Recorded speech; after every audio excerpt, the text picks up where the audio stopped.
ਜੋ ਔਰਤਾਂ ਆਪਣੀ ਸੱਸ ਨਾਲ ਇਹ ਤਿੰਨ ਕੰਮ ਕਰਦੀਆਂ ਹਨ ਉਹਨਾਂ ਨੂੰ ਕੁੱਤੀ ਦੀ ਜੂਨ ਮਿਲਦੀ ਹੈ। ਦੋਸਤੋ, ਉਹ ਕਿਹੜੀਆਂ ਔਰਤਾਂ ਹਨ ਜਿਨ੍ਹਾਂ ਨੂੰ ਕੁੱਤੀ ਦਾ ਜਨਮ ਮਿਲਦਾ ਹੈ? ਇਸ ਕਹਾਣੀ ਰਾਹੀਂ ਸਮਝਾਂਗੇ। ਇਹ ਕਹਾਣੀ ਸੁਣ ਕੇ ਤੁਹਾਨੂੰ ਪਤਾ ਲੱਗ ਜਾਵੇਗਾ ਕਿ ਔਰਤਾਂ ਨੂੰ ਕਿਹੜੇ-ਕਿਹੜੇ ਕੰਮ ਆਪਣੀ ਸੱਸ ਅਤੇ ਪਤੀ ਨਾਲ ਨਹੀਂ ਕਰਨੇ ਚਾਹੀਦੇ। ਦੋਸਤੋ, ਇਹ ਕਹਾਣੀ ਇੱਕ ਬਹੁਤ ਹੀ ਚੰਗਾ ਸਬਕ ਦੇਣ ਵਾਲੀ ਹੈ।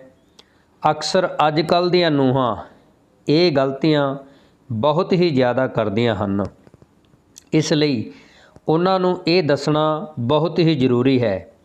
ਤਾਂ ਚਲੋ ਅੱਜ ਦੀ ਇਸ ਕਹਾਣੀ ਰਾਹੀਂ ਅਸੀਂ ਤੁਹਾਨੂੰ ਦੱਸਦੇ ਹਾਂ। ਬਹੁਤ ਸਮਾਂ ਪਹਿਲਾਂ ਦੀ ਗੱਲ ਹੈ। ਕਿਸੇ ਪਿੰਡ ਵਿੱਚ ਦੇਵਦੱਤ ਨਾਮ ਦਾ ਵਿਅਕਤੀ ਰਹਿੰਦਾ ਸੀ। ਉਹ ਬੜਾ ਹੀ ਧਾਰਮਿਕ ਸੀ ਅਤੇ ਧਰਮ ਵਿੱਚ ਆਸਥਾ ਰੱਖਣ ਵਾਲਾ ਵਿਅਕਤੀ ਸੀ, ਜੋ ਅਕਸਰ ਵਰਤ ਰੱਖਿਆ ਕਰਦਾ ਸੀ ਅਤੇ ਦੀਨ ਦੁਖੀਆਂ ਦੀ ਸੇਵਾ ਹਮੇਸ਼ਾ ਹੀ ਕਰਦਾ ਸੀ। ਉਸ ਦੇ ਕੋਲ ਕੋਈ ਵੀ ਕੁਝ ਆਸ ਲੈ ਕੇ ਜਾਂਦਾ ਤਾਂ ਉਹ ਕਦੇ ਵੀ ਮਨਾ ਨਹੀਂ ਕਰਦਾ ਸੀ।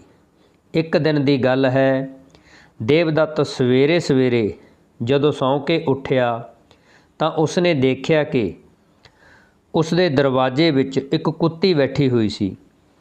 ਉਸ ਦੀ ਹਾਲਤ ਬਹੁਤ ਹੀ ਖਰਾਬ ਸੀ। ਉਹ ਦੇਵਦੱਤ ਨੂੰ ਕਹਿੰਦੀ ਹੈ ਕਿ ਮੇਰਾ ਜੀਵਨ ਦੁੱਖਾਂ ਨਾਲ ਭਰਿਆ ਹੋਇਆ ਹੈ। ਭੁੱਖ ਪਿਆਸ ਨਾਲ ਇੱਧਰ ਉੱਧਰ ਭਟਕ ਰਹੀ ਸੀ। ਹਾਂ, ਕੋਈ ਮੇਰੇ ਦਰਦ ਨੂੰ ਨਹੀਂ ਸਮਝ ਰਿਹਾ। ਮੈਂ ਬਹੁਤ ਦੁਖੀ ਜ਼ਖਮੀ ਹਾਲਤ 'ਚ ਹਾਂ। ਜੇਕਰ ਤੁਸੀਂ ਮੈਨੂੰ ਆਪਣੇ 1 ਮਹੀਨੇ ਦਾ ਪੁੰਨ ਦੇ ਦਿਓਗੇ ਤਾਂ ਮੇਰੀ ਮੁਕਤੀ ਹੋ ਜਾਵੇਗੀ। ਇਸ ਲਈ ਤੁਸੀਂ ਮੇਰੇ 'ਤੇ ਤਰਸ ਖਾ ਕੇ ਮੈਨੂੰ ਆਪਣੇ 1 ਮਹੀਨੇ ਦਾ ਪੁੰਨ ਦੇਣ ਦੀ ਕਿਰਪਾਲਤਾ ਕਰੋ। ਦੋਸਤੋ, ਕੁੱਤੀ ਨੂੰ ਮਨੁੱਖ ਦੀ ਭਾਸ਼ਾ ਵਿੱਚ ਬੋਲਦੇ ਹੋਏ ਦੇਖਿਆ ਤਾਂ ਦੇਵਦੱਤ ਬੜਾ ਹੈਰਾਨ ਹੋਇਆ ਅਤੇ ਸੋਚਣ ਲੱਗਾ ਕਿ ਜ਼ਰੂਰ ਇਹ ਕੁੱਤੀ ਜਨਮ ਤੋਂ ਕੁੱਤੀ ਨਹੀਂ ਹੈ। ਇਸ ਨੂੰ ਜ਼ਰੂਰ ਕੋਈ ਨਾ ਕੋਈ ਸਰਾਪ ਮਿਲਿਆ ਹੋਇਆ ਹੈ ਜਾਂ ਇਸ ਨੇ ਕਿਸੇ ਰਿਸ਼ੀ ਜਾਂ ਪੁੰਨ ਆਤਮਾ ਦਾ ਅਪਮਾਨ ਕੀਤਾ ਹੈ।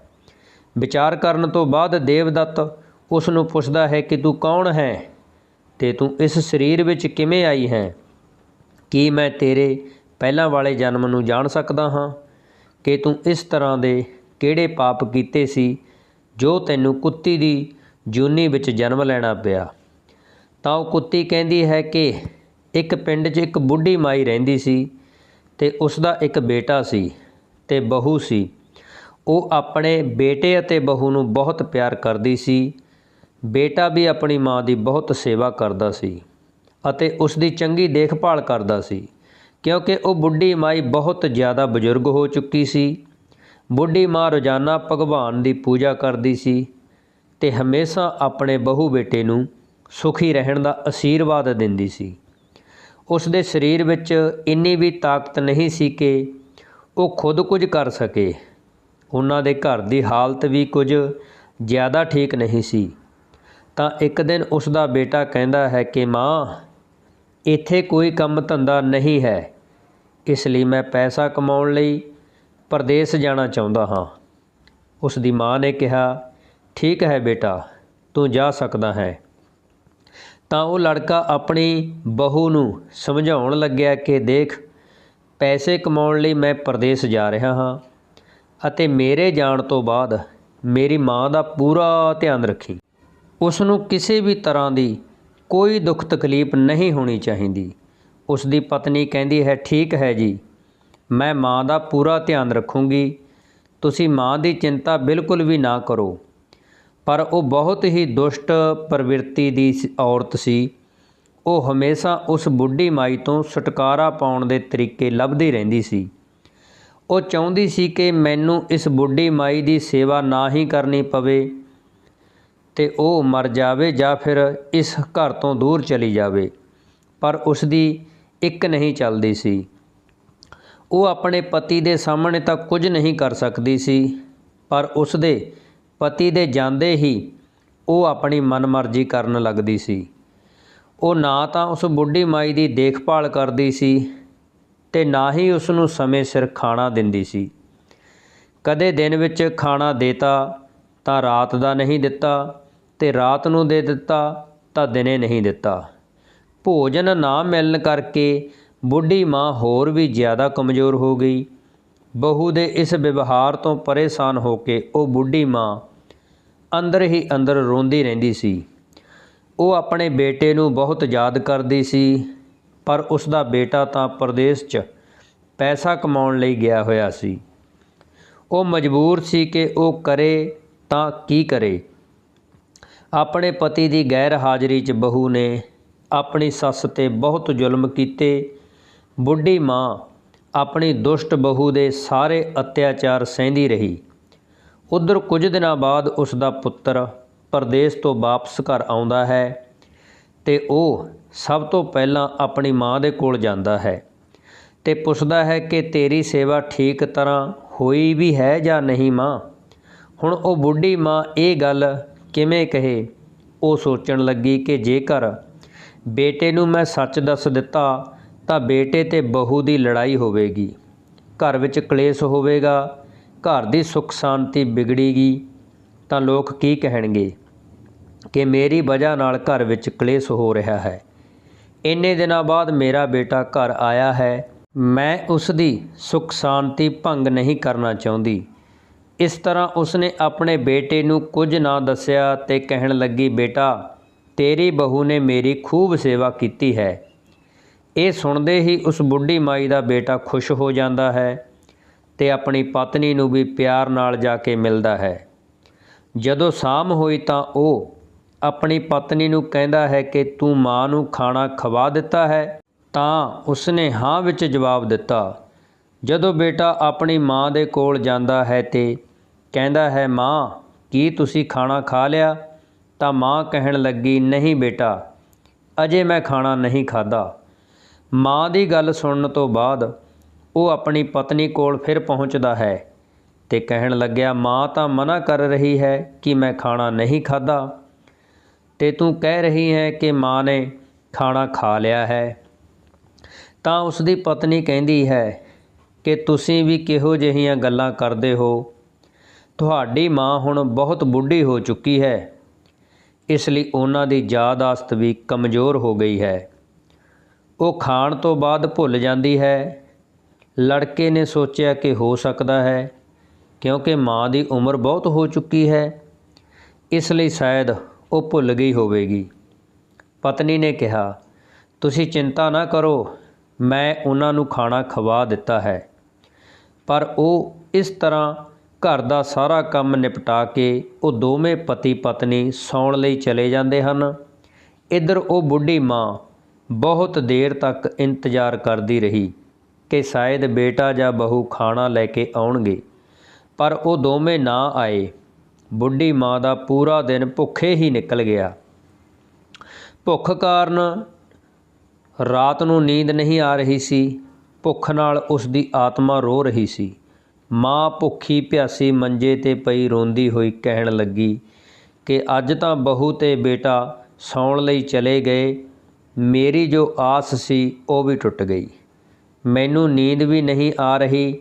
ਹੁਣ ਬੁੱਢੀ ਮਾਂ ਮੰਜੇ 'ਤੇ ਪਈ ਕੁਝ ਬੁੜਬੁੜਾ ਰਹੀ ਸੀ ਤੇ ਕਹਿ ਰਹੀ ਸੀ ਕਿ ਨੀਂਦ ਤੂੰ ਹੀ ਆ ਜਾ ਤੇ ਆ ਕੇ ਮੇਰੇ ਕੋਲ ਸੌਂ ਜਾ। ਹੇ ਪਰਮਾਤਮਾ, ਤੂੰ ਜਾਂ ਫਿਰ ਮੈਨੂੰ ਆਪਣੇ ਕੋਲ ਬੁਲਾ ਲੈ। ਇਹੋ ਜਿਹੀ ਆਵਾਜ਼ ਜਦੋਂ ਉਸ ਦੇ ਬੇਟੇ ਨੇ ਸੁਣੀ ਤਾਂ ਆਪਣੀ ਪਤਨੀ ਨੂੰ ਕਹਿਣ ਲੱਗਿਆ ਕਿ ਇਹੋ ਜਿਹੀ ਕਿਹੜੀ ਗੱਲ ਹੈ ਜੋ ਮਾਂ ਇਸ ਤਰ੍ਹਾਂ ਬੋਲ ਰਹੀ ਹੈ। ਤਾਂ ਉਹ ਕਹਿਣ ਲੱਗੀ, ਦੇਖੋ ਜੀ, ਮੈਨੂੰ ਤੁਹਾਨੂੰ ਇਹ ਗੱਲ ਦੱਸਦੇ ਹੋਏ ਬੜੀ ਸ਼ਰਮ ਆ ਰਹੀ ਹੈ। ਦਰਅਸਲ ਗੱਲ ਇਹ ਹੈ ਕਿ ਤੁਹਾਡੀ ਮਾਂ ਇਸ ਉਮਰ 'ਚ ਦੂਜਾ ਵਿਆਹ ਕਰਨਾ ਚਾਹੁੰਦੀ ਹੈ। ਉਹ ਮੈਨੂੰ ਵਾਰ-ਵਾਰ ਕਹਿੰਦੀ ਹੈ ਕਿ ਮੈਨੂੰ ਵੀ ਸਹਾਰੇ ਦੀ ਜ਼ਰੂਰਤ ਹੈ, ਮੈਂ ਇਕੱਲੇ ਨਹੀਂ ਸੌਣਾ, ਮੇਰਾ ਵੀ ਵਿਆਹ ਕਰਵਾ ਦਿਓ। ਮੈਨੂੰ ਤਾਂ ਕਹਿੰਦੇ ਹੋਏ ਬੜੀ ਸ਼ਰਮ ਆ ਰਹੀ ਹੈ, ਇਸ ਲਈ ਮੈਂ ਇਹ ਗੱਲ ਤੁਹਾਨੂੰ ਨਹੀਂ ਦੱਸੀ। ਤਾਂ ਉਸ ਦਾ ਬੇਟਾ ਕਹਿੰਦਾ ਹੈ ਕਿ ਇਹ ਕੀ ਬਕਵਾਸ ਕਰ ਰਹੀ ਏ, ਮੇਰੀ ਮਾਂ ਭਲਾ ਇਸ ਤਰ੍ਹਾਂ ਕਿਉਂ ਸੋਚੇਗੀ। ਬਹੂ ਕਹਿਣ ਲੱਗੀ, ਨਹੀਂ ਜੀ, ਇਹੀ ਸੱਚ ਹੈ। ਫਿਰ ਉਸ ਨੂੰ ਆਪਣੀ ਪਤਨੀ ਦੀਆਂ ਗੱਲਾਂ 'ਤੇ ਵਿਸ਼ਵਾਸ ਹੋ ਜਾਂਦਾ ਹੈ। ਬੇਟਾ ਵੀ ਥੋੜ੍ਹਾ ਮੂਰਖ ਸੀ, ਉਸਨੇ ਆਪਣੀ ਮਾਂ ਨੂੰ ਕੁਝ ਨਹੀਂ ਪੁੱਛਿਆ ਤੇ ਆਪਣੀ ਪਤਨੀ ਨੂੰ ਬੋਲਿਆ ਕਿ ਸਵੇਰੇ ਹੀ ਮੈਂ ਮਾਂ ਦਾ ਰਿਸ਼ਤਾ ਤੈਅ ਕਰਕੇ ਆਉਂਦਾ ਹਾਂ। ਉਹ ਕਹਿਣ ਲੱਗੀ, ਜੀ ਜ਼ਰੂਰ, ਇਹਨਾਂ ਦਾ ਰਿਸ਼ਤਾ ਕਰ ਦਿਓ, ਇਹਨਾਂ ਦਾ ਵਿਆਹ ਕਰਕੇ ਇਹਨਾਂ ਨੂੰ ਇਸ ਘਰ ਤੋਂ ਵਿਦਾ ਕਰੋ। ਮੈਨੂੰ ਲੱਗਦਾ ਹੈ ਤੁਹਾਡੀ ਮਾਂ ਦੀਆਂ ਇੱਛਾਵਾਂ ਨੂੰ ਜ਼ਿਆਦਾ ਮਾਰਨਾ ਨਹੀਂ ਚਾਹੀਦਾ। ਹੁਣ ਬੇਟਾ ਇੱਕ ਪਿੰਡ 'ਚ ਜਾ ਕੇ ਆਪਣੀ ਮਾਂ ਦਾ ਰਿਸ਼ਤਾ ਤੈਅ ਕਰ ਆਇਆ। ਇਹ ਖਬਰ ਸੁਣ ਕੇ ਉਸ ਦੀ ਪਤਨੀ ਬੜੀ ਖੁਸ਼ ਹੋ ਜਾਂਦੀ ਹੈ ਤੇ ਸੋਚਦੀ ਹੈ ਕਿ ਹੁਣ ਇਹ ਬੁੱਢੀ ਤੋਂ ਹਮੇਸ਼ਾ ਲਈ ਖਹਿੜਾ ਛੁੱਟ ਜਾਵੇਗਾ ਤੇ ਇਹ ਘਰੋਂ ਚਲੀ ਜਾਵੇਗੀ ਤੇ ਸਾਡਾ ਇਸ ਤੋਂ ਪਿੱਛਾ ਵੀ ਛੁੱਟ ਜਾਵੇਗਾ। ਦੋਸਤੋ, ਮੁੰਡੇ ਨੇ ਆਪਣੀ ਮਾਂ ਨੂੰ ਕੁਝ ਨਹੀਂ ਕਿਹਾ ਤੇ ਆ ਕੇ ਕਹਿਣ ਲੱਗਿਆ, ਮਾਂ, ਮੈਂ ਤੁਹਾਡਾ ਕੰਮ ਕਰ ਆਇਆ ਹਾਂ। ਹੁਣ ਤੁਹਾਨੂੰ ਇਕੱਲੇ ਰਹਿਣ ਦੀ ਜ਼ਰੂਰਤ ਨਹੀਂ ਹੈ। ਉਸ ਦੀ ਮਾਂ ਨੇ ਸੋਚਿਆ ਕਿ ਸ਼ਾਇਦ ਮੇਰਾ ਬੇਟਾ ਹੁਣ ਮੇਰੇ ਕੋਲ ਰਹਿਣ ਵਾਲਾ ਹੈ, ਇਸ ਲਈ ਇਸ ਤਰ੍ਹਾਂ ਬੋਲ ਰਿਹਾ ਹੈ। ਮਾਂ ਕਹਿਣ ਲੱਗੀ, ਠੀਕ ਹੈ ਬੇਟਾ, ਮੈਨੂੰ ਹੋਰ ਕੀ ਚਾਹੀਦਾ। ਮੈਨੂੰ ਤਾਂ ਬੁਢਾਪੇ 'ਚ ਇੱਕ ਸਹਾਰਾ ਹੀ ਚਾਹੀਦਾ ਸੀ ਜੋ ਤੂੰ ਮੈਨੂੰ ਮਿਲ ਗਿਆ। ਦੋਸਤੋ, ਬੁੱਢੀ ਮਾਂ ਤਾਂ ਆਪਣੇ ਬੇਟੇ ਲਈ ਇਹ ਸਭ ਗੱਲਾਂ ਬੋਲ ਰਹੀ ਸੀ, ਪਰ ਬੇਟਾ ਸੋਚ ਰਿਹਾ ਸੀ ਕਿ ਮੇਰੀ ਮਾਂ ਤਾਂ ਸੱਚਮੁੱਚ ਵਿਆਹ ਕਰਨਾ ਚਾਹੁੰਦੀ ਹੈ। ਉਹ ਬੋਲਿਆ ਤਾਂ ਕੁਝ ਵੀ ਨਹੀਂ, ਉਸਨੇ ਬਸ ਮਾਂ ਦਾ ਰਿਸ਼ਤਾ ਤੈਅ ਕਰ ਦਿੱਤਾ। ਰਿਸ਼ਤੇ ਦੇ ਤੈਅ ਸਮੇਂ ਬਰਾਤ ਦਰਵਾਜ਼ੇ 'ਤੇ ਆਈ। ਬਰਾਤ ਆਈ ਤਾਂ ਉਸ ਬੁੱਢੀ ਦੀ ਗੱਲ ਚਾਰੇ ਪਾਸੇ ਫੈਲ ਗਈ ਕਿ ਉਸ ਬੁੱਢੀ ਮਾਈ ਦਾ ਵਿਆਹ ਹੋ ਰਿਹਾ ਹੈ। ਸਾਰੇ ਆਂਢੀ ਗੁਆਂਢੀ ਉਸ ਦੇ ਮੂੰਹ 'ਤੇ ਥੁੱਕਣ ਲੱਗੇ ਤੇ ਕਹਿਣ ਲੱਗੇ, ਨਲਾਇਕ, ਇਸ ਉਮਰ 'ਚ ਆਪਣੀ ਮਾਂ ਦਾ ਵਿਆਹ ਕਰ ਰਿਹਾ ਹੈ, ਤੂੰ ਕਿੰਨਾ ਮੂਰਖ ਬੇਟਾ ਹੈ। ਤਾਂ ਉਹ ਮੁੰਡਾ ਕਹਿਣ ਲੱਗਿਆ, ਭਰਾਵੋ, ਇਸ ਵਿੱਚ ਮੇਰੀ ਕੀ ਗਲਤੀ ਹੈ। ਮੇਰੀ ਮਾਂ ਖੁਦ ਚਾਹੁੰਦੀ ਹੈ ਕਿ ਉਸ ਦਾ ਵਿਆਹ ਹੋ ਜਾਵੇ। ਜਿਵੇਂ ਉਹ ਕਹਿੰਦੀ ਹੈ ਮੈਂ ਉਵੇਂ ਹੀ ਕਰ ਦਿੱਤਾ। ਇਸ ਵਿੱਚ ਮੇਰੀ ਕੀ ਕਮੀ ਹੈ। ਦੋਸਤੋ, ਪਿੰਡ ਦੀਆਂ ਜੋ ਵੀ ਵੱਡੀ ਉਮਰ ਦੀਆਂ ਔਰਤਾਂ ਸਨ, ਉਹ ਸਾਰੀਆਂ ਉਸ ਬੁੱਢੀ ਮਾਈ ਕੋਲ ਆਈਆਂ ਤੇ ਕਹਿੰਦੀਆਂ ਹਨ, ਚਲੋ ਇਸ ਦੀ ਮਾਂ ਤੋਂ ਹੀ ਪੁੱਛਦੇ ਹਾਂ। ਹੁਣ ਉਸ ਬੁੱਢੀ ਮਾਈ ਨੂੰ ਤਾਂ ਕੁਝ ਵੀ ਨਹੀਂ ਸੀ ਪਤਾ ਕਿ ਇਹ ਸਭ ਕੀ ਹੋ ਰਿਹਾ ਹੈ। ਤਾਂ ਔਰਤਾਂ ਇਸ ਸੰਬੰਧੀ ਉਸ ਨੂੰ ਪੁੱਛਦੀਆਂ ਹਨ ਕਿ ਤੇਰਾ ਬੇਟਾ ਜੋ ਕੁਝ ਤੇਰੇ ਲਈ ਕਰ ਰਿਹਾ ਹੈ, ਕੀ ਉਹ ਸਹੀ ਹੈ। ਹੁਣ ਬੁੱਢੀ ਮਾਈ ਸੋਚਦੀ ਹੈ ਕਿ ਮੇਰਾ ਬੇਟਾ ਜ਼ਰੂਰ ਕੋਈ ਮੇਰੇ ਲਈ ਚੰਗਾ ਹੀ ਕੰਮ ਕਰ ਰਿਹਾ ਹੋਵੇਗਾ, ਇਸ ਲਈ ਇਹ ਸਭ ਮੈਨੂੰ ਪੁੱਛਣ ਆਈਆਂ ਹਨ। ਜੇਕਰ ਮੈਂ ਇਹਨਾਂ ਨੂੰ ਮਨਾ ਕਰ ਦਿੱਤਾ ਤਾਂ ਮੇਰੇ ਬੇਟੇ ਦੀ ਬਦਨਾਮੀ ਹੋਵੇਗੀ। ਇਹ ਸੋਚ ਕੇ ਉਹ ਕਹਿਣ ਲੱਗੀ ਕਿ ਹਾਂ ਭੈਣੋ, ਮੇਰਾ ਬੇਟਾ ਸਹੀ ਕਰ ਰਿਹਾ ਹੈ। ਪਿੰਡ ਦੇ ਸਾਰੇ ਲੋਕ ਹੱਥ ਮਲਣ ਲੱਗੇ, ਦੱਸੋ ਹੁਣ ਇਸ ਉਮਰ 'ਚ ਇਹ ਬੁੱਢੀ ਵਿਆਹ ਕਰ ਰਹੀ ਹੈ। ਸਾਰੇ ਕਹਿਣ ਲੱਗੇ ਹਨ ਕਿ ਇਸ ਦੀ ਤਾਂ ਉਮਰ ਹੁਣ ਪੂਜਾ ਪਾਠ ਕਰਨ ਦੀ ਹੈ ਅਤੇ ਇਹ ਪੂਜਾ ਪਾਠ ਵੀ ਕਰਦੀ ਸੀ ਤੇ ਬੜੇ ਨੇਕ ਦਿਲ ਵਾਲੀ ਸੀ, ਪਰ ਇਹ ਤਾਂ ਬੜੀ ਖਰਾਬ ਹੈ ਜੋ ਇਸ ਉਮਰ 'ਚ ਵਿਆਹ ਬਾਰੇ ਸੋਚਦੀ ਹੈ। ਖੁਦ ਤੋਂ ਤਾਂ ਸੰਭਲਿਆ ਨਹੀਂ ਜਾਂਦਾ ਤੇ ਵਿਆਹ ਕਰੇਗੀ ਇਹ। ਲੋਕ ਕਈ ਤਰ੍ਹਾਂ ਦੀਆਂ ਗੱਲਾਂ ਕਰ ਰਹੇ ਸੀ। ਉਸ ਵਿਚਾਰੀ ਨੂੰ ਤਾਂ ਕੁਝ ਵੀ ਪਤਾ ਨਹੀਂ ਸੀ ਕਿ ਇਹ ਕੀ ਹੋ ਰਿਹਾ ਹੈ। ਹੁਣ ਵਿਆਹ ਲਈ ਜਦੋਂ ਬਰਾਤ ਘਰ ਆਈ ਤਾਂ ਬੁੱਢੀ ਮਾਂ ਆਪਣੀ ਬਹੂ ਨੂੰ ਬੋਲੀ ਕਿ ਕਿਸ ਦੀ ਬਰਾਤ ਆਈ ਹੈ ਇਹ। ਤਾਂ ਬਹੂ ਉਸ ਨੂੰ ਦੱਸਦੀ ਹੈ ਕਿ ਹੁਣ ਚੁੱਪ ਵੀ ਹੋ ਜਾਓ, ਕਿਉਂ ਭੋਲੀ ਬਣ ਰਹੀ ਹੈ, ਇਹ ਤੁਹਾਡੀ ਹੀ ਬਰਾਤ ਆਈ ਹੈ, ਹੋਰ ਕਿਸ ਦੀ ਆਵੇਗੀ। ਇਹ ਸੁਣ ਕੇ ਬੁੱਢੀ ਮਾਈ ਇੱਕਦਮ ਸੁੰਨ ਹੋ ਗਈ। ਉਹ ਕਹਿਣ ਲੱਗੀ, ਹੈ ਮੇਰੀ ਬਰਾਤ, ਭਲਾ ਮੈਂ ਇਸ ਉਮਰ 'ਚ ਵਿਆਹ ਕਿਉਂ ਕਰਾਂਗੀ ਜੋ ਮੇਰੀ ਬਰਾਤ ਆਵੇਗੀ। ਤਾਂ ਬਹੂ ਬੋਲੀ, ਜ਼ਿਆਦਾ ਨਾ ਬੋਲ, ਹੁਣ ਜੋ ਕੁਝ ਹੋ ਰਿਹਾ ਹੈ ਉਸੇ ਵਿੱਚ ਤੂੰ ਖੁਸ਼ ਹੋ ਜਾ। ਜੇਕਰ ਤੂੰ ਕੁਝ ਜ਼ਿਆਦਾ ਬੋਲਣ ਦੀ ਕੋਸ਼ਿਸ਼ ਕੀਤੀ ਤੇ ਵਿਆਹ ਨਾ ਕੀਤਾ ਤਾਂ ਤੁਹਾਡਾ ਬੇਟਾ ਆਤਮ ਹੱਤਿਆ ਕਰ ਲਵੇਗਾ। ਉਸਨੇ ਮੈਨੂੰ ਧਮਕੀ ਦਿੱਤੀ ਹੈ। ਬੁੱਢੀ ਮਾਈ ਸੋਚਣ ਲੱਗੀ ਕਿ ਮੇਰਾ ਬੇਟਾ ਵਿਆਹ ਕਰਨਾ ਚਾਹੁੰਦਾ ਹੈ। ਉਹ ਬਹੁਤ ਡਰ ਗਈ ਤੇ ਸੋਚਣ ਲੱਗੀ ਕਿ ਜੇਕਰ ਮੈਂ ਕੁਝ ਕਿਹਾ ਤਾਂ ਮੇਰਾ ਬੇਟਾ ਮਰ ਜਾਵੇਗਾ ਤਾਂ ਬਹੁਤ ਵੱਡੀ ਮੁਸ਼ਕਲ ਹੋ ਜਾਵੇਗੀ ਤੇ ਸੋਚਣ ਲੱਗੀ ਕਿ ਮੇਰੇ ਮੁੰਡੇ ਨੂੰ ਪਤਾ ਨਹੀਂ ਕੀ ਹੋ ਗਿਆ ਹੈ, ਅਤੇ ਉਹ ਭਗਵਾਨ ਨੂੰ ਪ੍ਰਾਰਥਨਾ ਕਰਨ ਲੱਗੀ, ਹੇ ਪ੍ਰਮਾਤਮਾ, ਹੇ ਧਰਤੀ ਫਟ ਜਾਵੇ, ਮੈਂ ਇਸ ਵਿੱਚ ਸਮਾ ਜਾਵਾਂ। ਇਹ ਮੇਰੇ ਨਾਲ ਕੀ ਅਨਰਥ ਹੋ ਰਿਹਾ ਹੈ।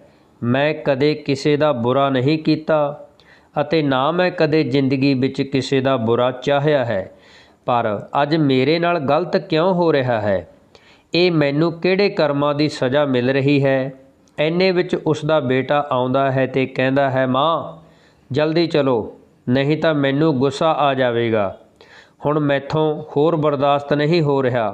ਤਾਂ ਬੁੱਢੀ ਮਾਈ ਸੋਚਣ ਲੱਗੀ ਕਿ ਜੇ ਮੈਂ ਵਿਆਹ ਨਹੀਂ ਕਰਾਂਗੀ ਤਾਂ ਕਿਤੇ ਇਸ ਤਰ੍ਹਾਂ ਦਾ ਨਾ ਹੋਵੇ ਕਿ ਮੇਰਾ ਬੇਟਾ ਫਾਂਸੀ ਲਗਾ ਕੇ ਮਰ ਜਾਵੇ। ਤਾਂ ਉਹ ਚੁੱਪਚਾਪ ਜਾ ਕੇ ਮੰਡਪ 'ਚ ਬੈਠ ਗਈ ਅਤੇ ਉਸ ਦਾ ਵਿਆਹ ਹੋ ਜਾਂਦਾ ਹੈ। ਜਦੋਂ ਉਸ ਦੀ ਵਿਦਾਈ ਹੋਣ ਲੱਗੀ ਤਾਂ ਬਹੂ ਨੇ ਬੁੱਢੀ ਮਾਈ ਨੂੰ ਕਿਹਾ, ਜੇਕਰ ਆਪਣਾ ਭਲਾ ਤੇ ਸਾਡਾ ਭਲਾ ਚਾਹੁੰਦੀ ਹੈ ਤਾਂ ਇਸ ਘਰ ਵਿੱਚ ਕਦੇ ਨਾ ਮੁੜ ਕੇ ਆਈ। ਵਿਚਾਰੀ ਬੁੱਢੀ ਮਾਈ ਰੋਂਦੀ ਹੋਈ ਡੋਲੀ ਵਿੱਚ ਬੈਠ ਗਈ। ਜਾਂਦੇ ਜਾਂਦੇ ਉਹਨਾਂ ਨੂੰ ਰਸਤੇ ਵਿੱਚ ਹਨੇਰਾ ਪੈ ਗਿਆ ਅਤੇ ਉਹ ਉੱਥੇ ਕਿਸੇ ਪਿੰਡ ਵਿੱਚ ਰੁਕ ਜਾਂਦੇ ਹਨ। ਇੱਕ ਪਰਿਵਾਰ ਨੇ ਉਹਨਾਂ ਨੂੰ ਆਪਣੇ ਘਰ ਵਿੱਚ ਰੁਕਣ ਦੀ ਪਨਾਹ ਦਿੱਤੀ ਅਤੇ ਕਿਹਾ ਕਿ ਤੁਸੀਂ ਇੱਥੇ ਰੁਕ ਜਾਓ, ਸਵੇਰੇ ਚਲੇ ਜਾਇਓ। ਦੋਸਤੋ, ਪਹਿਲਾਂ ਲੋਕ ਇਸ ਤਰ੍ਹਾਂ ਹੀ ਰੁਕ ਜਾਇਆ ਕਰਦੇ ਸੀ। ਉਸ ਸਮੇਂ ਕੋਈ ਸਾਧਨ ਨਹੀਂ ਸੀ, ਕੋਈ ਸਵਾਰੀ ਨਹੀਂ ਸੀ ਜੋ ਇੱਕ ਹੀ ਦਿਨ ਵਿੱਚ ਪਹੁੰਚ ਜਾਂਦੀ। ਹੁਣ ਉਹ ਲੋਕ ਇੱਕ ਘਰ ਵਿੱਚ ਰੁਕ ਜਾਂਦੇ ਹਨ। ਜਿਸ ਘਰ ਵਿੱਚ ਉਹ ਰੁਕੇ ਸੀ, ਉਸ ਘਰ ਦੀ ਮਾਲਕਣ ਬਹੁਤ ਹੀ ਆਲਸੀ ਸੀ। ਉਹ ਆਪਣੇ ਘਰ ਦਾ ਕੰਮ ਵੀ ਸਹੀ ਤਰੀਕੇ ਨਾਲ ਨਹੀਂ ਕਰਦੀ ਸੀ ਅਤੇ ਨਾ ਹੀ ਕੋਈ ਪੂਜਾ ਪਾਠ ਕਰਦੀ ਸੀ। ਉਸ ਦੇ ਘਰ ਦਾ ਸਾਰਾ ਸਮਾਨ ਇੱਧਰ ਉੱਧਰ ਖਿਲਰਿਆ ਪਿਆ ਸੀ। ਬੁੱਢੀ ਮਾਈ ਇੱਕ ਕੋਨੇ 'ਚ ਬੈਠ ਕੇ ਰੋਣ ਲੱਗੀ ਅਤੇ ਆਪਣੇ ਬੇਟੇ ਨੂੰ ਯਾਦ ਕਰਕੇ ਸੋਚਣ ਲੱਗੀ ਕਿ ਇਹ ਮੇਰੇ ਕਿਹੜੇ ਕਰਮਾਂ ਦੀ ਸਜ਼ਾ ਮੈਨੂੰ ਮਿਲੀ ਹੈ ਜੋ ਇੱਕ ਮਾਂ ਨੂੰ ਆਪਣੇ ਬੇਟੇ ਤੋਂ ਅਲੱਗ ਹੋਣਾ ਪਿਆ। ਮੈਂ ਤਾਂ ਇਹ ਕਦੇ ਵੀ ਨਹੀਂ ਸੋਚਿਆ ਸੀ ਕਿ ਜ਼ਿੰਦਗੀ ਦੇ ਇਸ ਪੜਾਅ 'ਤੇ ਮੈਂ ਆਪਣੇ ਬੇਟੇ ਤੋਂ ਅਲੱਗ ਹੋ ਜਾਵਾਂਗੀ।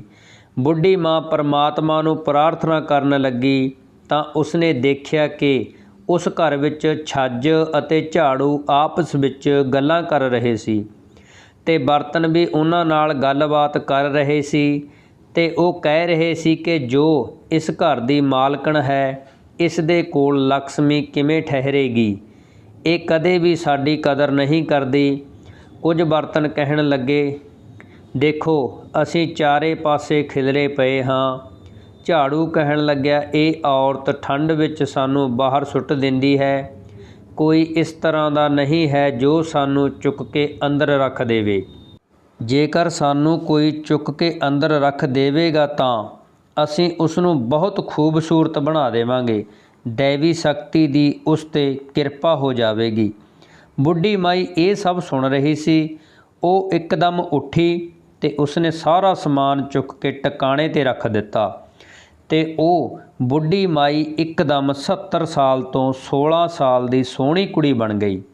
ਇਹ ਦੇਖ ਕੇ ਬੁੱਢੀ ਮਾਈ ਹੈਰਾਨ ਹੁੰਦੀ ਹੈ ਕਿ ਇਹ ਚਮਤਕਾਰ ਕਿਵੇਂ ਹੋ ਗਿਆ। ਭਾਂਡੇ ਵੀ ਕਹਿਣ ਲੱਗੇ ਕਿ ਅਸੀਂ ਵੀ ਇਸ ਦੇ ਨਾਲ ਜਾਵਾਂਗੇ। ਹੁਣ ਜੋ ਘਰ ਦੀ ਲਕਸ਼ਮੀ ਹੈ, ਬੁੱਢੀ ਔਰਤ ਦੇ ਨਾਲ ਚੱਲ ਪਈ। ਅਗਲੇ ਦਿਨ ਸਵੇਰ ਹੋਈ ਤਾਂ ਬੁੱਢੀ ਮਾਈ ਫਿਰ ਤੋਂ ਡੋਲੀ ਵਿੱਚ ਜਾ ਕੇ ਬੈਠ ਗਈ ਤਾਂ ਕੁਹਾਰ ਦੇਖ ਕੇ ਹੈਰਾਨ ਹੋ ਗਏ ਕਿ ਜਿਸ ਨੂੰ ਅਸੀਂ ਲੈ ਕੇ ਆਏ ਸੀ ਉਹ ਤਾਂ 70 ਸਾਲ ਦੀ ਬੁੱਢੀ ਮਾਈ ਸੀ ਅਤੇ ਉਹ ਹੁਣ ਜੋ ਬੈਠ ਰਹੀ ਹੈ ਉਹ 16 ਸਾਲ ਦੀ ਕੁੜੀ ਹੈ। ਕੁਹਾਰ ਉਸ ਨੂੰ ਕੁਝ ਵੀ ਨਹੀਂ ਬੋਲੇ ਅਤੇ ਉਹ ਚੁੱਪਚਾਪ ਡੋਲੀ ਚੁੱਕ ਕੇ ਚੱਲਣ ਲੱਗੇ। ਜਦੋਂ ਉਹ ਆਪਣੇ ਸਹੁਰੇ ਘਰ ਪਹੁੰਚੀ ਤਾਂ ਜੋ ਘਰ ਪਰਿਵਾਰ ਦੇ ਲੋਕ ਸੀ ਉਹ ਵੀ ਦੇਖ ਕੇ ਸੁੰਨ ਰਹਿ ਗਏ ਕਿ ਇੰਨੀ ਸੋਹਣੀ ਬਹੂ। ਹੁਣ ਉਸ ਨੂੰ ਉਸ ਘਰ ਵਿੱਚ ਰਹਿੰਦੇ ਹੋਏ 7-8 ਦਿਨ ਹੋ ਜਾਂਦੇ ਹਨ। ਗੁਆਂਢੀ ਜੋ ਸੀ ਉਸ ਦੇ ਬੇਟੇ ਨਾਲ ਮਜ਼ੇ ਲੈ ਰਹੇ ਸੀ ਅਤੇ ਕਹਿ ਰਹੇ ਸੀ ਕਿ ਤੇਰੀ ਮਾਂ ਨੂੰ ਗਏ 7-8 ਦਿਨ ਬੀਤ ਗਏ, ਤੂੰ ਅਜੇ ਤੱਕ ਉਹਨਾਂ ਨੂੰ ਲੈਣ ਨਹੀਂ ਗਿਆ। ਲੜਕੇ ਨੇ ਸੋਚਿਆ ਕਿ ਮੈਨੂੰ ਮਾਂ ਨੂੰ ਲੈ ਕੇ ਆਉਣਾ ਚਾਹੀਦਾ ਹੈ ਤਾਂ ਉਹ ਆਪਣੀ ਪਤਨੀ ਨੂੰ ਕਹਿੰਦਾ ਹੈ ਕਿ ਮੈਂ ਆਪਣੀ ਮਾਂ ਨੂੰ ਲੈਣ ਜਾ ਰਿਹਾ ਹਾਂ। उसकी पत्नी कहन लगी कि पागल हो गए हो, जो माँ नूं लैण जा रहे हो। तुहाडी माँ ने सारे समाज के सामने साडी नक कटा दिती है, हले भी उसनूं लैण जा रहे हो।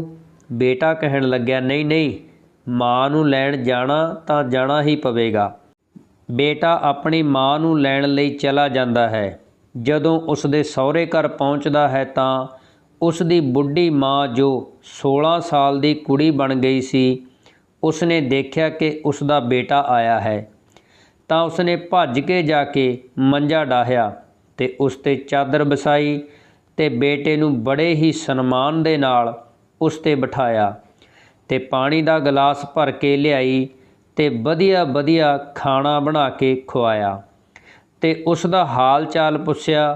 बेटा कहन लग्या कि मेरी माँ इस घर च रहिंदी है, मैं उसनूं लैण आया हाँ। तां वो कुड़ी कहन लगी बेटा मैं ही तेरी माँ हाँ। हुण वो मुंडा होर भी ज़्यादा हैरान हो जाता है ते कहन लग्या क्यों मेरे नाल मजाक करदे हो, मेरी माँ तां 70 साल की बुढ़ी औरत है, पर तुसी तां 16 साल की कुड़ी हो। तां वो कहन लगी नहीं, मैं ही तेरी माँ हाँ। ते वो अपने विदा होण तो पिछे वापरी सारी घटना अपने बेटे नूं सुणा दित्ती। तां उसदा लड़का कहंदा है कि माँ तुसीं ये सब क्यों कीता है, पूरे पिंड दे लोग मेरे ते थुक रहे हन, क्यों तुसीं मैनूं समाज च बोलण दे लायक नहीं छड्डिया, क्यों तुसीं दूजा विआह करवा लिया। ये सुन के उसदी माँ रोण लगी ते कहण लगी बेटा मैं दूजे विआह लई तैनूं कदों कहा सी जो तू मेरा विआह कर दिता, कि मैं अपने जिगर दे टुकड़े तो अलग होना चाहुंदी सी। तां वो मुंडा कहण लग्या कि माँ जेकर तुसीं विआह नहीं करना चाहुंदे सी तां रात नूं किस नूं बुलाउंदे सी, तू कहंदी सी कि मेरे कोल आके सौ जा, मैतों रहा नहीं जा रहा, मैनू अपने जा फिर मैनू अपने कोल बुला लै। तां वो बुढ़ी माँ कहण लगी बेटा तू मेरे तो एक बार भी नहीं पुछया कि की गल है। बेटा कहण लग्या नहीं, जो तुसी कह रहे सी मेरी पत्नी ने मैनू सारा कुछ दस्या सी कि तुहाडी माँ हुण विआह करना चाहुंदी है, उसने मैनू ये सब दस्या तां मैनू लग्या कि तुसी विआह करना चाहुंदे हो। तां माँ कहण लगी बेटा जदों तू परदेस चला गया सी ना, तां तेरी पत्नी मेरे ते बहुत अत्याचार करदी रही सी, पर जदों तू घर वापस आया तां मैं इसलिए तैनू नहीं दस्या कि किते तू अपनी पत्नी दे नाल लड़ाई झगड़ा ना करें ते सोचेगा कि मेरी माता घर च कलेश कराउंदी है। इन्ने दिनां बाद तू आया सी, इसलिए ये सोच के मैं तैनू कुछ नहीं दस्या। तेरे जाण तो बाद तेरी पत्नी मैनू खाना भी नहीं दिंदी सी, कदे रात नूं खाना लियाता तां दिन नूं भुखा रहना पैंदा सी, ते जे दिने खा लैंदी सी तां रात नूं नहीं मिलदा सी। मैं बुढ़ी ते लाचार औरत भला की कर सकदी सी। उस दिन तो तू आया ते मैनू पुछण लग्या कि माँ खाना खा लिया, तां उस दिन मैं खाना नहीं खादा सी। तेरी पत्नी ने मैनू खाना नहीं दिता सी, पर तेरी पत्नी ने कहा सी कि माँ नूं खाना खवा दिता है, तां तू मैथों एक बार भी नहीं पुछया कि माँ तुसी मना क्यों कर रहे हो। तुसी दोवें तां सौण लई चले गए, पर मैनू भुख दे मारे नींद नहीं आ रही सी। उस समय मैं अपने भगवान नाल गल्लां कर रही सी ते प्रार्थना कर रही सी कि बहू बेटा तां सौ गए ते मेरी आस टुट गई। नींद राणी नूं ही कह रही सी कि आ जा मेरे कोल आके सौ जा फिर हे मेरे परमात्मा इस मिट्टी नूं समेट लै, इस मिट्टी तो मैनू छुटकारा दवा दे, अपने कोल बुला लै। बस मैं यही गल्लां भगवान नाल कर रही सी ते तू पता नहीं मेरियां गल्लां दा की गलत मतलब कढ़ लिया। ये सुन के मुंडा बड़ा ही शर्मिंदा होया ते अपनी माँ दे पैरां विच डिग पिया ते माफ़ी मंगण लग्या ते कहण लग्या माँ चल तू हुण मेरे नाल घर चल। वो मुंडा अपनी माँ नूं लैके ਉੱਥੋਂ ਚੱਲ ਪੈਂਦਾ ਹੈ ਤੇ ਕਹਿੰਦਾ ਹੈ ਕਿ ਹੁਣ ਅੱਜ ਤੋਂ ਬਾਅਦ ਮੇਰੀ ਮਾਂ ਇਸ ਘਰ 'ਚ ਨਹੀਂ ਆਵੇਗੀ। ਦੋਸਤੋ, ਹੁਣ ਰਸਤੇ 'ਚ ਆ ਕੇ ਉਹ ਕਹਿਣ ਲੱਗਿਆ, ਮਾਂ ਇਹ 16 ਸਾਲ ਦੀ ਉਮਰ 'ਚ ਮੈਂ ਤੈਨੂੰ ਨਹੀਂ ਲਿਜਾ ਸਕਦਾ, ਮੈਨੂੰ ਤਾਂ ਆਪਣੀ ਪਹਿਲਾਂ ਵਾਲੀ ਮਾਂ ਚਾਹੀਦੀ ਹੈ। ਬੁੱਢੀ ਮਾਈ ਪਰਮਾਤਮਾ ਨੂੰ ਬਹੁਤ ਪ੍ਰਾਰਥਨਾ ਕਰਦੀ ਹੈ ਕਿ ਹੇ ਮੇਰੇ ਮਾਲਕਾ, ਮੈਨੂੰ ਪਹਿਲਾਂ ਦੀ ਤਰ੍ਹਾਂ ਹੀ ਬਣਾ ਦੇ। ਦੋਸਤੋ, ਚਲਦੇ ਚਲਦੇ ਉਹ ਉਸੇ ਘਰ 'ਚ ਚਲੇ ਜਾਂਦੇ ਹਨ ਜਿੱਥੇ ਉਹ ਬੁੱਢੀ ਮਾਈ ਇੱਕ 16 ਸਾਲ ਦੀ ਕੁੜੀ ਬਣ ਗਈ ਸੀ। ਉੱਥੇ ਪਹੁੰਚ ਕੇ ਉਹ ਬੁੱਢੀ ਮਾਈ ਉਸ ਝਾੜੂ ਨੂੰ ਕਹਿੰਦੀ ਹੈ ਕਿ ਹੇ ਝਾੜੂ, ਮੈਨੂੰ ਪਹਿਲਾਂ ਵਰਗਾ ਹੀ ਬਣਾ ਦਿਓ। ਤਾਂ ਦੋਸਤੋ, ਉਹ ਬੁੱਢੀ ਮਾਈ ਆਪਣੇ ਪਹਿਲਾਂ ਵਾਲੇ ਰੂਪ ਵਿੱਚ ਆ ਜਾਂਦੀ ਹੈ ਤੇ ਝਾੜੂ ਨੇ ਮੁੰਡੇ ਨੂੰ ਇਹ ਵੀ ਕਿਹਾ ਕਿ ਘਰ ਪਹੁੰਚਦੇ ਹੀ ਤੇਰੀ ਪਤਨੀ ਕੁੱਤੀ ਬਣ ਜਾਵੇਗੀ, ਕਿਉਂਕਿ ਉਸਨੇ ਤੇਰੀ ਮਾਂ 'ਤੇ ਬਹੁਤ ਅਤਿਆਚਾਰ ਕੀਤਾ ਹੈ ਤੇ ਉਸ ਦਾ ਦੂਸਰਾ ਵਿਆਹ ਕਰਕੇ ਉਹ ਬਹੁਤ ਵੱਡਾ ਪਾਪ ਕੀਤਾ ਹੈ। ਉਸਨੇ ਉਹ ਇੱਕ ਕੁੱਤੀ ਬਣ ਕੇ ਇਸ ਪਾਪ ਦਾ ਫਲ ਭੋਗੇਗੀ। ਕਹਿੰਦੇ ਹਨ, ਜੋ ਔਰਤਾਂ ਆਪਣੇ ਪਤੀ ਨੂੰ ਝੂਠ ਬੋਲਦੀਆਂ ਹਨ, ਕਹਿੰਦੀਆਂ ਕੁਝ ਹੋਰ ਤੇ ਕਰਦੀਆਂ ਕੁਝ ਹੋਰ ਹਨ ਤੇ ਹਮੇਸ਼ਾ ਆਪਣੇ ਪਰਿਵਾਰ ਵਾਲਿਆਂ ਨਾਲ ਗਲਤ ਹਰਕਤਾਂ ਕਰਦੀਆਂ ਰਹਿੰਦੀਆਂ ਹਨ, ਉਹਨਾਂ ਨੂੰ ਕੁੱਤੀ ਦੀ ਜੂਨ ਹੀ ਭੋਗਣੀ ਪੈਂਦੀ ਹੈ। ਧੋਖਾਧੜੀ ਕਰਨਾ, ਝੂਠ ਬੋਲਣਾ ਔਰਤ ਨੂੰ ਇਸ ਜੂਨੀ ਵਿੱਚ ਘਟੀਆ ਜੂਨੀ 'ਚ ਪਾਉਂਦਾ ਹੈ। ਬਿਨਾਂ ਕਿਸੇ ਕਾਰਨ ਦੇ ਜੇਕਰ ਉਹ ਦੂਜਿਆਂ ਦੀ ਬੁਰਾਈ ਕਰਦੀ ਹੈ ਤਾਂ ਉਹਨਾਂ ਨੂੰ ਇਸ ਕੁੱਤੀ ਦੀ ਜੂਨੀ ਵਿੱਚ ਜਾਣਾ ਪੈਂਦਾ ਹੈ। ਅਨੈਤਿਕ ਅਤੇ ਧਾਰਮਿਕ ਕੰਮਾਂ ਵਿੱਚ ਜੋ ਔਰਤਾਂ ਲਿਪਤ ਰਹਿੰਦੀਆਂ ਹਨ, ਉਹਨਾਂ ਨੂੰ ਵੀ ਇਸ ਜੂਨੀ ਵਿੱਚ ਜਾਣਾ ਪੈਂਦਾ ਹੈ। ਜੋ ਆਪਣੇ ਮਾਤਾ ਪਿਤਾ ਗੁਰੂ ਆਦਿ ਦਾ ਅਪਮਾਨ ਕਰਦੇ ਹਨ, ਉਹਨਾਂ ਦੀ ਆਗਿਆ ਦਾ ਪਾਲਣ ਨਹੀਂ ਕਰਦੇ, ਉਹਨਾਂ ਨੂੰ ਵੀ ਇਸ ਕੁੱਤੀ ਦੀ ਜੂਨੀ ਵਿੱਚ ਜਾਣਾ ਪੈਂਦਾ ਹੈ। ਜੋ ਜਾਣ ਬੁੱਝ ਕੇ ਦੂਜਿਆਂ ਦਾ ਨੁਕਸਾਨ ਕਰਦੇ ਹਨ, ਹਿੰਸਾ ਕਰਦੇ ਹਨ, ਅਨਿਆਏ ਕਰਦੇ ਹਨ, ਮਜ਼ਾਕ ਉਡਾਉਂਦੇ ਹਨ, ਇਹੋ ਜਿਹੇ ਕਰਮ ਕਰਨ ਵਾਲਿਆਂ ਔਰਤਾਂ ਨੂੰ ਵੀ ਇਸ ਕੁੱਤੀ ਦੀ ਜੂਨੀ ਵਿੱਚ ਜਾਣਾ ਪੈਂਦਾ ਹੈ। ਲਾਚਾਰ ਵਾਸਨਾ 'ਚ ਲਿਪਤ ਰਹਿਣ ਵਾਲੀਆਂ ਔਰਤਾਂ ਵੀ ਇਸ ਜੂਨੀ ਵਿੱਚ ਆ ਜਾਂਦੀਆਂ ਹਨ। ਸਰੀਰਕ ਤੇ ਮਾਨਸਿਕ ਹਿੰਸਾ ਕਰਨ ਵਾਲੀਆਂ ਔਰਤਾਂ ਵੀ ਇਸ ਕੁੱਤੀ ਦੀ ਜੂਨੀ ਵਿੱਚ ਆ ਜਾਂਦੀਆਂ ਹਨ। ਧਾਰਮਿਕ ਕੰਮਾਂ ਦਾ ਅਨਾਦਰ ਕਰਨਾ, ਪੂਜਾ ਦਾ ਅਨਾਦਰ ਕਰਨਾ ਤੇ ਧਰਮ ਤਮਾ ਲੋਕਾਂ ਦਾ ਮਜ਼ਾਕ ਉਡਾਉਣਾ ਜਿਨ੍ਹਾਂ ਔਰਤਾਂ ਦੀ ਆਦਤ ਹੁੰਦੀ ਹੈ, ਉਹ ਵੀ ਇਸ ਜੂਨੀ ਵਿੱਚ ਆ ਜਾਂਦੀਆਂ ਹਨ। ਦੋਸਤੋ, ਇੱਧਰ ਉਸ ਬੁੱਢੀ ਮਾਈ ਨੂੰ ਲੈ ਕੇ ਉਸ ਦਾ ਬੇਟਾ ਆਪਣੇ ਘਰ ਪਹੁੰਚਦਾ ਹੈ ਤਾਂ ਉਹ ਬਹੂ ਉਸ ਬੁੱਢੀ ਮਾਈ ਨੂੰ ਦੇਖ ਕੇ ਹੀ ਗੁੱਸੇ ਵਿੱਚ ਲਾਲ ਪੀਲੀ ਹੋ ਜਾਂਦੀ ਹੈ ਤੇ ਕਹਿਣ ਲੱਗੀ ਕਿ ਤੁਸੀਂ ਇਸ ਨੂੰ ਘਰ ਵਿੱਚ ਕਿਉਂ ਲੈ ਕੇ ਆ ਗਏ ਹੋ? ਇਸ ਨੇ ਤਾਂ ਸਮਾਜ ਵਿੱਚ ਸਾਡੀ ਨੱਕ ਹੀ ਕਟਵਾ ਦਿੱਤੀ ਹੈ। ਪਤਨੀ ਦੀਆਂ ਇਹੋ ਜਿਹੀਆਂ ਗੱਲਾਂ ਸੁਣ ਕੇ ਪਤੀ ਉਸ ਦੇ ਮੂੰਹ 'ਤੇ 2 ਥੱਪੜ ਜੜ ਦਿੰਦਾ ਹੈ ਤੇ ਕਹਿੰਦਾ ਹੈ, ਹੇ ਨਲਾਇਕ, ਤੂੰ ਮੇਰੀ ਮਾਂ ਦੇ ਨਾਲ ਇੰਨਾ ਅਤਿਆਚਾਰ ਕੀਤਾ ਤੇ ਹੁਣ ਕਹਿੰਦੀ ਹੈ ਕਿ ਇਸ ਨੇ ਤੇਰੀ ਨੱਕ ਕਟਵਾ ਦਿੱਤੀ ਹੈ। ਨੱਕ ਤਾਂ ਤੂੰ ਮੇਰੀ ਕਟਵਾਈ ਹੈ, ਹੁਣ ਤੂੰ ਵੀ ਆਪਣੇ ਬੁਰੇ ਕਰਮਾਂ ਦੀ ਸਜ਼ਾ ਭੋਗੇਂਗੀ। ਲੜਕੇ ਦੇ ਇੰਨਾ ਕਹਿੰਦੇ ਹੀ ਉਸ ਦੀ ਪਤਨੀ ਕੁੱਤੀ ਬਣ ਕੇ ਭੌਂਕਣ ਲੱਗਦੀ ਹੈ ਤੇ ਉਹ ਮੁੰਡਾ ਉਸ ਨੂੰ ਡੰਡਾ ਮਾਰ ਕੇ ਘਰੋਂ ਭਜਾ ਦਿੰਦਾ ਹੈ ਤੇ ਆਪਣੀ ਮਾਂ ਦੀ ਸੇਵਾ ਖੁਦ ਆਪਣੇ ਹੱਥਾਂ ਨਾਲ ਕਰਨ ਲੱਗਦਾ ਹੈ। ਔਰਤ ਕੁੱਤੀ ਬਣ ਕੇ ਆਪਣੇ ਪਾਪ ਦੇ ਕਰਮਾਂ ਦਾ ਫਲ ਭੋਗਦੀ ਹੈ। ਉੱਧਰ ਉਹ ਕੁੱਤੀ ਦੇਵਦੱਤ ਨੂੰ ਕਹਿੰਦੀ ਹੈ, ਹੇ ਦੇਵਦੱਤ, ਮੈਂ ਹੀ ਉਹ ਦੁਸ਼ਟ ਔਰਤ ਹਾਂ ਜੋ ਆਪਣੇ ਪਤੀ ਨੂੰ ਝੂਠ ਬੋਲਣ ਕਾਰਨ ਤੇ ਆਪਣੀ ਸੱਸ ਦੇ ਨਾਲ ਅਨਿਆਏ ਕਰਨ ਦੇ ਕਾਰਨ ਇਸ ਜੂਨੀ ਨੂੰ ਭੋਗ ਰਹੀ ਹਾਂ। ਇਹੀ ਮੇਰੀ ਕਹਾਣੀ ਹੈ। ਜੇਕਰ ਤੁਸੀਂ ਮੈਨੂੰ ਆਪਣੇ 1 ਮਹੀਨੇ ਦਾ ਪੁੰਨ ਦੇ ਦੇਵੋਗੇ ਤਾਂ ਮੈਂ ਇਸ ਪਾਪ ਤੋਂ ਮੁਕਤ ਹੋ ਜਾਵਾਂਗੀ। ਮੇਰੇ 'ਤੇ ਇੰਨਾ ਅਹਿਸਾਨ ਕਰ ਦਿਓ ਤੇ ਮੇਰੇ ਦੁੱਖਾਂ ਨੂੰ ਦੂਰ ਕਰ ਦਿਓ।